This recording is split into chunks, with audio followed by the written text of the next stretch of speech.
Hey everyone, GP back at it with more ARK Extinction reveals. So, in my last video, we looked at the Gacha reveal trailer, along with some new screenshots of the Earth map. Today, we're going to be looking at a brand new reveal trailer for the Gasbag. Now, we already knew there was going to be a Gasbag creature, but this is the first time we've seen it in action. So let's take a quick look at the trailer.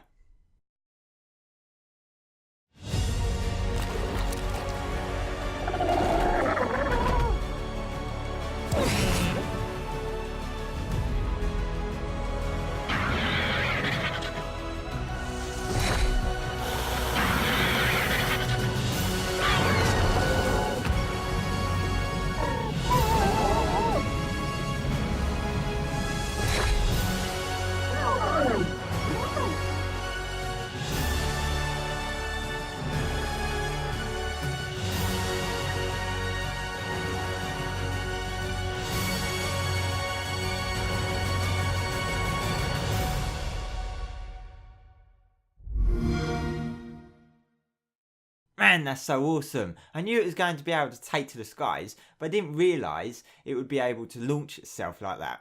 So let's take it scene by scene and see what we can spot. Now, firstly here, we've got corrupted stegos. We knew we were going to be getting stegos already from previous screenshots. And here we've got liftoff. It goes so high. There's also a corrupted parasol in the image as well. We already knew that there were going to be parasaurs on the map. Okay, so in this scene, we've got corrupted raptors, which we already knew about. And you can see the underbelly of the Gasbag has the blue element. It also looks like the Gasbag doesn't have an actual saddle. And whenever it seems to land, it seems to do that odd blowing effect. But maybe it's just something to do with having landed and letting all the air out from when it was floating or flying. But then in this scene, we see the Gasbag use one of his defensive attacks and it blows the corrupted raptors away. Now, it doesn't blow from its mouth, it seems to blow from the blue element area under its belly, which is likely what is used to actually launch it into the air and to keep it floating. So in this scene, we see a Tapejara flying in the distance. Now that confirms that Tapejaras are going to be spawning on the map, which I think that's the only creature in this video that was actually new to us. So we now know that's another island creature that is going to be on the map. And again, when the Gasbag lands, it lets out that strange blowing as it touched the ground. So it looks like it will do that each time that it actually lands. Whether it actually blows anything away that's right in front of it, not sure yet. But that will easily be found out while we're playing. And also, what we see here when the Gasbag lands is it's carrying at least 2 survivors on its back. So it looks like multiple survivors can ride on it. Maybe more than 2, but definitely 2 are confirmed. And that's about it. That's it for the Gasbag. I'm really looking forward to getting one of these and seeing just exactly what they can do, how far they can travel, and just generally launch myself around the map. I think that's going to be quite a bit of fun to do, particularly on PvE. Okay, but that's not all that was revealed this week. We had another digest in the community crunch where there were 5 extinction related questions answered. So I'm just going to quickly go through those questions and have a look at the answers. The first question asked if there was going to be an ocean or large body of water on the extinction map, but unfortunately there's not going to be. The digest said, extinction does not have a large body of water. As you can imagine, the surface of the Earth has undergone some dramatic changes, one of which is that most of the water has dried up. That said, we did build the extinction creatures with water in mind, and there should be a few surprises waiting for you when you take them to other maps. So that answer kind of rules out my hope of having a water titan. As I mentioned in my previous video of the possible air titan, I was hoping we'd have land, air and sea titans, but that news has pretty much put an end to that hope. So the next question was asking about a long-term solution to tame caps on PvE servers. Now this is a question that has been asked so many times, and this is the answer that was given by Wildcard. We think that cryopods coming in extinction should help with this problem directly. When a creature has been captured into a cryopod, it does not count against the tame cap of the server. In addition, cryopods can be kept forever in a cryo fridge with power, arming players with a powerful tool to work around the limitations of the cap. Now, we already knew about cryopods and that they would be a potential option to help relieve tame cap, but it's not necessarily long term. I'd say it's very short term. And I say this because if people create these cryopods and store dinos in them, then more dinos will get tamed or bred and the tame cap will be hit again. There's also the questions about what happens if you want to remove a dino but the server is capped, or what happens if the cryo fridge runs out of power or your cryo fridge gets destroyed when the server is tame capped. What actually happens to the dinos? So those sort of questions haven't been answered. And I suspect it's going to be a case of finding out during gameplay. So really, it may help relieve tame cap for short term, but people still tame more, and I don't think it's going to be very impactful for long term, personally. So the next question was about Titans and whether they will have any PvE functionality.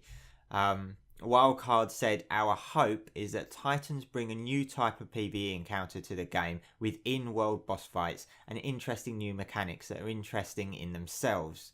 Once tamed, Titans are very powerful. They can clear space and take down lots of dinos quickly, making them good for area cleanup or meat runs.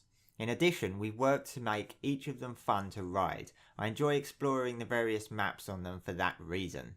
Now, the last point caught my eye. He said he enjoys exploring the various maps because they are so fun to ride. But does that mean that Titans could be transferred to other maps? And if so, how does that actually work if it's a temporary tame? Or was he referring to just spawning them in on other maps? So right now it's not exactly clear, but they do sound like they're going to be fun to play with. But whether they're going to be transferable, I have no idea on that, as that is not confirmation. Then the next question asked about the defense units and whether we will be able to tame or craft them on Extinction, similar to other tech creatures coming with the map. Wildcard said, "The defense units found within Extinction are part of the automated force that served and defended the city before it fell into disarray. These days, they like to roll around and punch Dodos. They aren't craftable like other robots found within the city, such as a scout or enforcer, but we felt like they brought a missing piece to the ecosystem there, namely punching Dodos."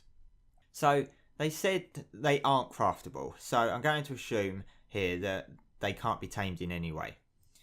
He also joked about them going around punching Dodos, which would be absolutely hilarious for that to actually happen.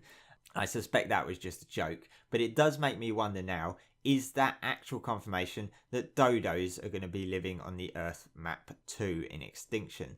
Because we haven't seen Dodos yet in any screenshots or any trailers or anything like that. But I'm personally hoping that Dodos will be spawning on the map.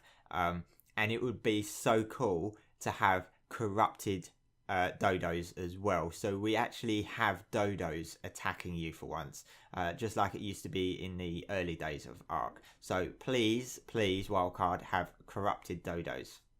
Then the final question out of the 5 was regarding other DLC specific creatures and whether they will be spawning on Earth, as we already have seen images of wyverns on the map, so we know that wyverns are going to be in there. So Wildcard said, "There are a number of creatures that make their return in Extinction, and they exist in biomes, environments that you'd expect to find them in. In addition, a number of existing creatures have been corrupted by elements and they roam the wasteland. These creatures will not behave as they would traditionally, instead destroying anything that gets in the way of their hunt for additional element to consume." So they confirmed that there will be some returning creatures, but nothing was actually confirmed in that as to what creatures. So right now we know that wyverns are going to be returning, but it's likely to include others, but we just have no idea yet whether they are going to be from Scorched Earth or from Aberration or from both, but just wyverns are confirmed. He also talked about the corrupted creatures not behaving as they would traditionally, instead destroying anything that gets in the way of their hunt. for additional element. So this is going to include normally passive tames, like we've seen the corrupted Stego and the corrupted Parasa. I believe those are going to be aggressive dinos, so you're not just going to be able to walk past them. They're actually going to attack you on sight. That's, I think, what's going to happen with all types of corrupted dinos and creatures. So that's it for now, guys. The latest reveals for ARK Extinction. There's going to be more reveals next week. They're doing it every Tuesday up until release. So stay tuned for those to come next Tuesday. Then after that, we'll be seeing more reveals, hopefully, during their ExtraLife charity stream on the 3rd of November. They're going to be revealing some extinction teasers and stuff like that as they hit milestones in the fundraising. And then after that, there'll be the release of Extinction on the 6th of November. Fingers crossed. So that is now less than 2 weeks away. It's so exciting, I can't wait. So thanks for watching, and I'll see you in the next video.